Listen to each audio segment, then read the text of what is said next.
Stop for a second. Think about everything stored about you digitally. Your bank account details, your passport number, your health records, the embarrassing messages you deleted 6 years ago. It's all out there, sitting on some server, waiting. Now imagine that data not just your data, but the data of millions suddenly landing in the hands of a hostile foreign government, a terrorist group, or an elite cyber mercenary squad. We hear the phrase, data breach, almost daily. It's boring, right? Another company messed up, another password leak. But what if I told you that data breaches are no longer just corporate screw-ups? They are rapidly becoming the weapon of choice in a new, terrifying form of cyber warfare. This isn't about stealing credit cards anymore. It's about stealing the blueprints for a nation's infrastructure, compromising the personal security of every government official, and weaponizing social division on a massive scale. Today we're diving deep into the dark side of data breaches. We'll uncover the sophisticated methods nation-states use to turn stolen user data into strategic intelligence, how massive leaks enable assassination attempts and espionage, and why the next global conflict might be decided by who controls the world's most sensitive spreadsheets. The war is no longer fought on the battlefield. It's fought in the breach. Hacking isn't new. It started decades ago as mischievous exploration, often by curious teenagers.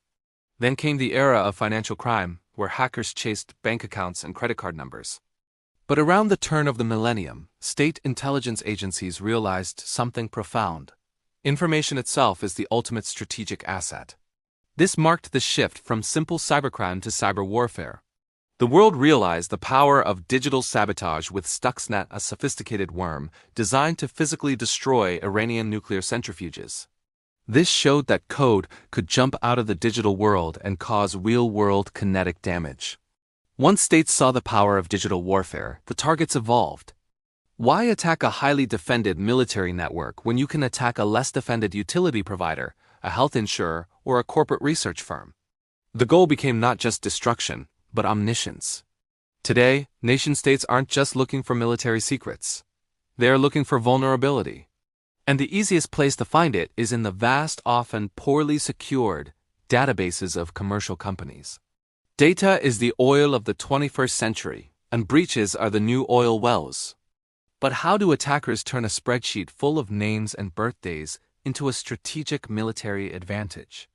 It's far more insidious than you think. When millions of records are stolen, we call it a leak of PII, personally identifiable information. But when a nation-state steals it, they treat it like a strategic resource to be refined and weaponized. The most common initial hack still relies on human error. A foreign intelligence agency gets a data breach containing the name, job title, home address, and personal email of a key aerospace engineer. They use that context to craft a spear-phishing email so convincing, "Hey, please review this updated benefits package we sent to your home address," that the engineer clicks the malicious link. The breach of a mundane HR firm just became the backdoor into a highly secure military contractor. Perhaps the most powerful dark side of data breaches is the access to sensitive personal vulnerabilities. When the infidelity site Ashley Madison was hacked, it revealed the identities, addresses, and spending habits of millions of users. While not a direct state attack, the subsequent blackmail and emotional fallout demonstrated the lethal power of exposing private data. Imagine that data being used by a rival state to target high-ranking military or political figures for coercion and blackmail. Do what we ask, or your family finds out about your secret life. Leaks of health records can reveal conditions, medications, or mental health struggles that make high-value targets susceptible to threats, exploitation, or even sudden health events orchestrated by foreign agents. The data itself isn't the weapon. It's the vulnerability that the data exposes. It turns key individuals into high-value targets, easily compromised by their own secrets.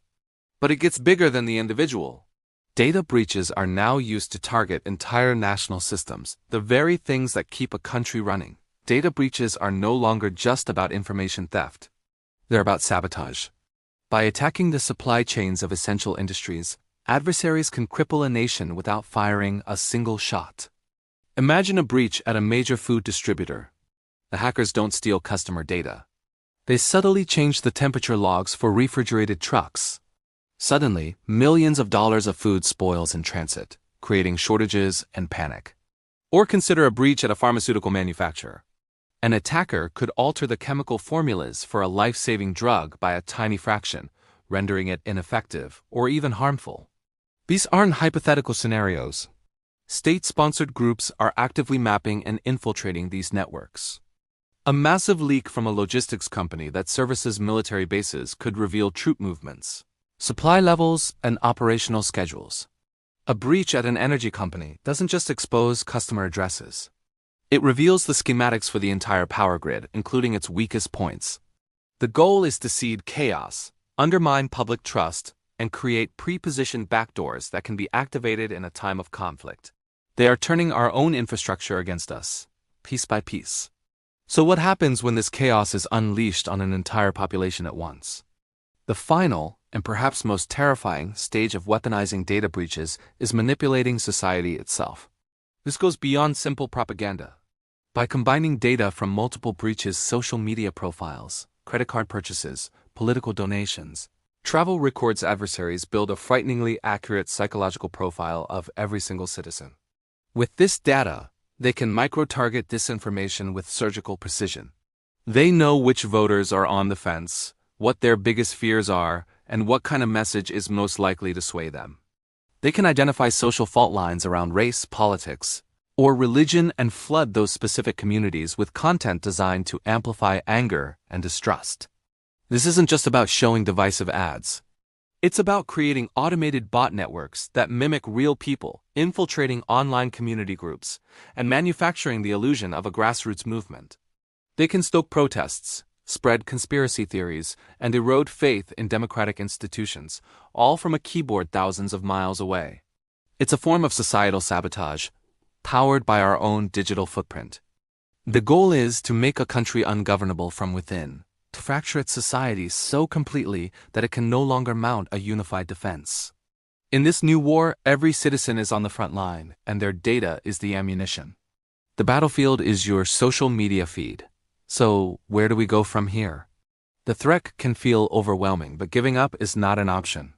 At the national level, governments and corporations are in an arms race against these attackers, developing advanced AI to detect threats and moving towards a zero-trust security model where no one is trusted by default. But the fight isn't just for them. It starts with us, with digital hygiene. Using strong, unique passwords for every account is the single most important thing you can do. Enable two-factor authentication wherever possible. It's a small inconvenience that provides a massive layer of security. Be skeptical of everything. That urgent email from your bank, that shocking news article shared by a friend, question it. Verify information from official sources before you believe it or share it. Understand that your data is valuable. When a service is free, you are the product, and your data is the payment. Be mindful of what you share and with whom. This is not about becoming a paranoid hermit. It's about being a smart, informed digital citizen. The nature of warfare has changed, and our understanding of personal security must change with it. The first line of defense in this new war is you. By securing our own digital lives, we collectively strengthen our national security. It's a new kind of patriotism for a new kind of battlefield. The digital world we've built offers incredible benefits, but it also has a dark, hidden underbelly where our data is a currency and our vulnerabilities are a commodity. Data breaches are no longer just a technical problem for IT departments. They are a geopolitical weapon that threatens our infrastructure, our institutions, and the very fabric of our society. The war for information is already here, fought in the servers and spreadsheets that run our world. Being aware of the threat is the first step toward defending against it. Stay vigilant, stay secure, and stay informed. Ever wondered what happens after a massive data breach? It's not just about your credit card details being sold on the dark web. The real danger is far more subtle and far more sinister. Data isn't just used to steal secrets. It's used to steal minds. This is the new era of information warfare, where your personal information becomes a weapon aimed directly at the heart of society. This strategy combines a massive data breach with the power of modern artificial intelligence and what experts call computational propaganda. It starts with the target audience. Imagine a leak of millions of social media profiles. This isn't just names and emails. We're talking about your location, age, your interests, your browsing history, and even your political leanings. For an attacker, this is the ultimate demographic intelligence map. They know exactly which groups are most easily swayed, which issues cause the most outrage, and which narratives will maximize division. They can see the cracks in society before we even know they exist.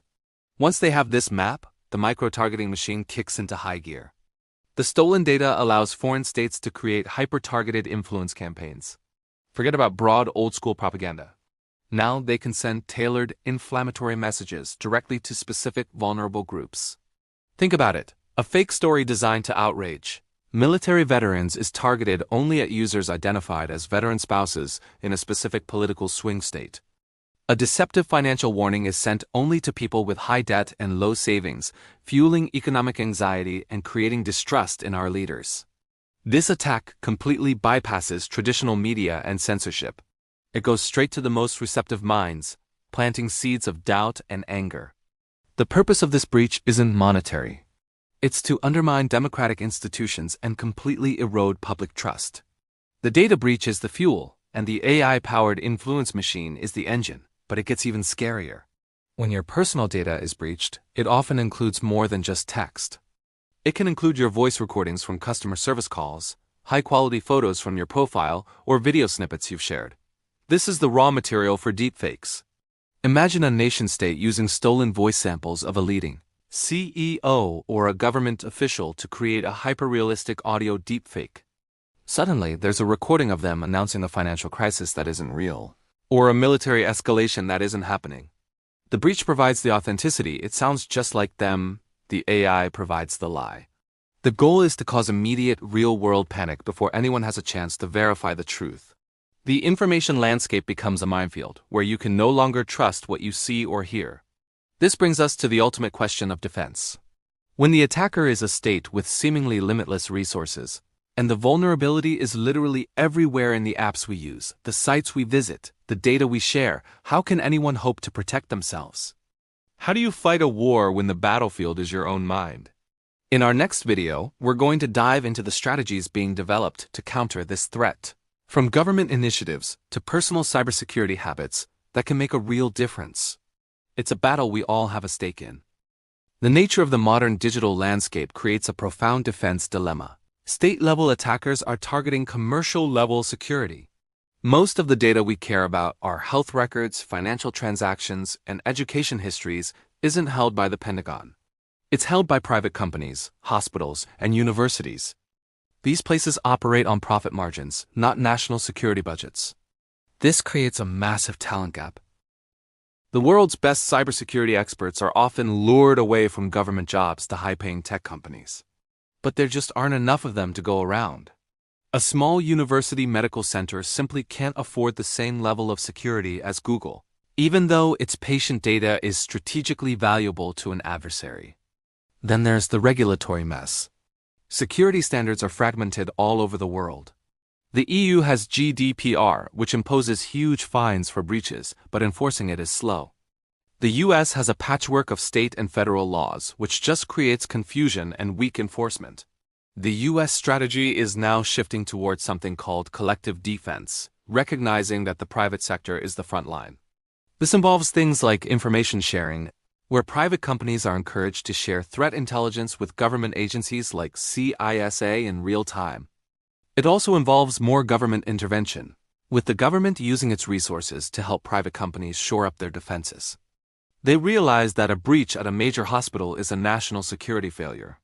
But until the private sector is held to genuine national security standards and is funded to meet them, the vulnerability will remain. The attack surface is just too large. And here's the thing, we the users are also part of the problem. We click agree on license agreements without reading a single word. We use the same simple password for everything. We share massive amounts of personal data with silly apps for almost no reward. The story often focuses on the hacker and the corporation, but the core of the problem is the fundamental data economy itself. Companies have a twisted incentive to collect and hold on to as much of our data as possible, even data they don't actually need, because that data is a potential asset. Every extra day a company holds onto your old address or a defunct account is another day that data is just sitting in a database waiting to be stolen. Historically, the cost of a data breach has been mostly financial, and the company paid for it. But in the age of cyber warfare, the real cost is geopolitical and personal, and it's borne by citizens and governments. The solution has to involve a fundamental shift in responsibility. First, data minimization. Companies must be legally required to collect and keep only the data that is absolutely necessary for their operations. Next, data sovereignty. Users need more control and transparency over where their data is stored, how it's protected, and when it is permanently deleted. And finally, zero trust architecture. This is the emerging security paradigm. The idea is that no user, device, or system is automatically trusted, whether it's inside or outside the network. Every single access request must be verified every single time. This helps contain breaches and stops them from spreading. Ultimately, to mitigate the dark side of data breaches, we have to treat the private data of citizens as a national strategic asset, not just a corporate liability. We started by thinking of data breaches as simple leaks. We leave knowing they are weapons of war. The cyber warfare frontier is defined by the weaponization of our most private information. Personal data is used for coercion and targeted espionage. Supply chain breaches compromise national infrastructure. And social data fuels hyper-targeted influence campaigns designed to dismantle democracy. The future of conflict won't always involve missiles and tanks. It will involve thousands of lines of code exploiting a single weak password, and it will end with the strategic deployment of your private information against your own nation. The defense against this new frontier is twofold: technology and vigilance. We need government-level standards enforced on the private sector.